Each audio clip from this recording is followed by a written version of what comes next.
Bom dia, queridos irmãos. Estamos iniciando mais uma Escola Bíblica Virtual.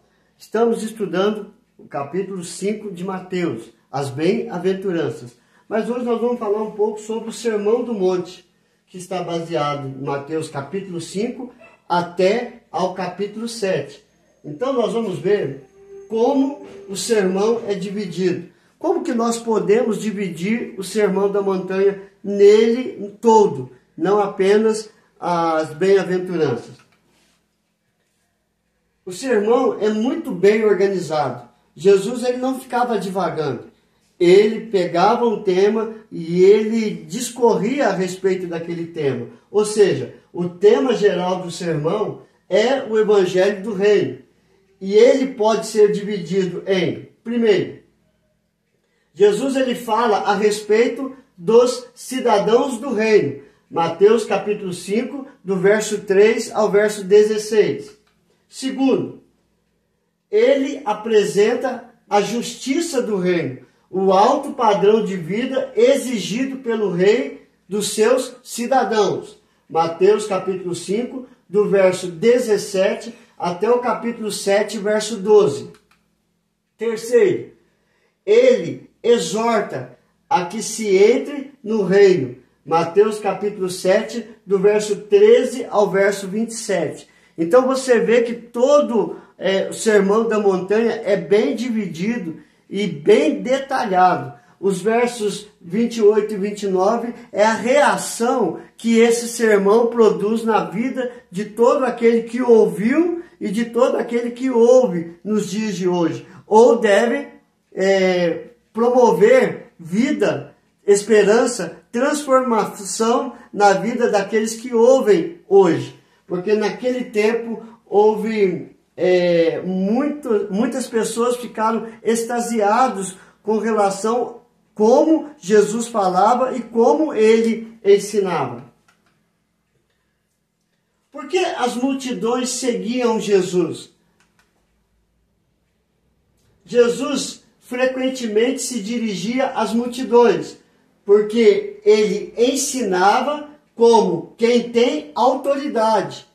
E também por causa dos sinais e porque eles comeram pão de graça. E isso fica bem claro no próprio Evangelho. Ou seja, em Mateus capítulo 7, 29, que é o fim do Sermão da Montanha, diz assim, porque eles as ensinava como quem tem autoridade e não como os escribas. Por quê? Porque Jesus ensinava aquilo que ele praticava. Os escribas não, falavam uma coisa e viviam outra. Então, eles não tinham autoridade, assim como Jesus tinha autoridade para ensinar. E no Evangelho de João, capítulo 6, verso 26, que Jesus multiplica os pães, depois ele vai, passa o mar e a multidão vai atrás. No outro dia, eles encontram Jesus e perguntam aonde ele estava. E Jesus responde, respondeu-lhe Jesus, em verdade vos digo, vós me procurais não porque vistes sinais, mas porque comestes dos pães e vos fartastes. Então eles estavam ali por causa da comida e não por causa de Cristo Jesus. Qual é a atitude de Jesus no verso 1? O verso 1 diz assim, vendo Jesus as multidões, subiu ao monte e, como se assentasse, aproximaram-se os seus discípulos. Mateus capítulo 5, verso 1. É como podemos ver o seguinte, ele senta, os discípulos ficam ao seu redor e a multidão também se assenta para ouvir o que Jesus vai falar. Então, qual é a atitude de Jesus nesse verso? Sempre que Jesus via a multidão, o coração dele se enchia de compaixão e empatia. Ele as alimentava como tinham fome, curava os seus enfermos, seja físico, espiritual, mas a expressão como se assentasse demonstra a atitude de mestre, ou seja, ele estava ali para ensinar, de quem vai passar a ensinar alguma coisa. E é interessante que no verso 2 ele vai falar, e passou a ensinar, dizendo. Então você vê, a atitude de Jesus é uma atitude de mestre, aquele que ensina, aquele que fala com autoridade, aquele que aponta para a verdade, e ele é a própria verdade. Como deve ter sido a reação das pessoas ao ouvir o sermão de Jesus? Você já parou para pensar nisso? Como foi a reação daquelas pessoas que estavam ali? No verso 29, nós vimos que eles ficaram admirados com o ensinamento de Jesus, porque ensinava como tem autoridade. Mas não foi só admiração, eu creio. Ou seja, os ouvintes de Jesus naquele dia devem ter ficado fascinados pelo ensino de Jesus desde o início, porque ele usava a expressão bem-aventurados, ou seja, felicíssimo, muito feliz.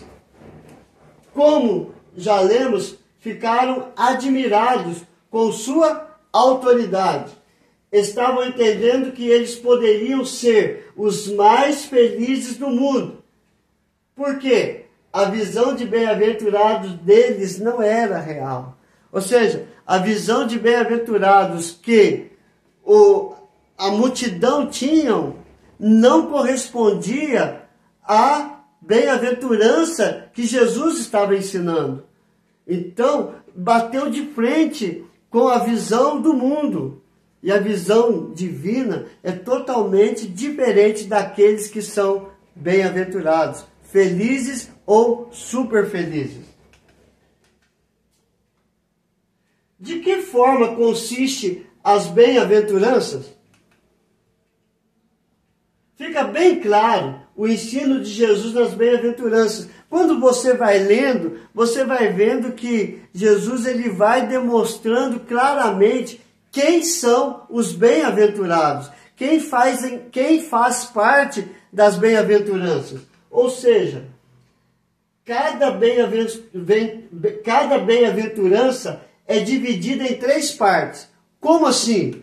A primeira parte é a atribuição, ou seja, os bem-aventurados. Ele começa, bem-aventurados. Essa é a atribuição que Jesus dá para o cristão, para aqueles que creem nele. A segunda divisão é uma descrição da pessoa, ou seja, o seu caráter. Então ele começa atribuindo bem-aventurados e depois ele coloca a descrição da pessoa, ou seja, o seu caráter. Bem-aventurado os humildes de espírito. Então você vê a atribuição e vê a descrição da pessoa. E a terceira e última divisão é uma declaração da razão de ser bem-aventurado. Por quê? Ou seja, bem-aventurados os humildes de espírito. Por quê? Porque verão a Deus. Bem-aventurados os que choram. Por quê? Serão consolados. Então você vê a atribuição, a descrição e a declaração da razão de ser bem-aventurado. E assim Jesus vai tratando as bem-aventuranças. Fica também evidente que a tendência geral, ou seja, as bem-aventuranças, seguem o curso real do desenvolvimento da nova vida, ou seja, nascer de novo. E que, de modo global, a sequência encontrada aqui é paralela a que se encontra alhures nos ditos e discursos do Senhor, ou seja, paralela que se encontra em outros lugares ditos e discursados pelo próprio Senhor Jesus. Ou seja, elas se completam, elas se explicam em relação à vida e da nova vida, do novo nascimento. E assim as bem-aventuranças vão tratando o cidadão do reino dos céus. E assim nós vamos aprender a como viver aqui para viver lá. como viver aqui neste mundo para viver lá na glória, na presença do nosso Deus. Então o que nós aprendemos a respeito do Sermão do Monte?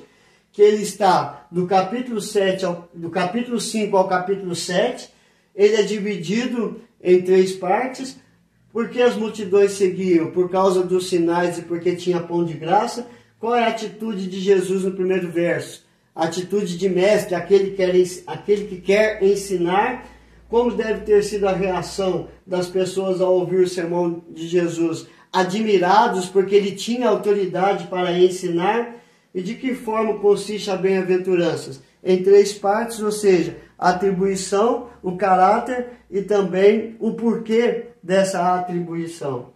E ele passou a ensiná-los dizendo, Mateus capítulo 5, verso 2, agora sim, nós vamos entrar nas bem-aventuranças.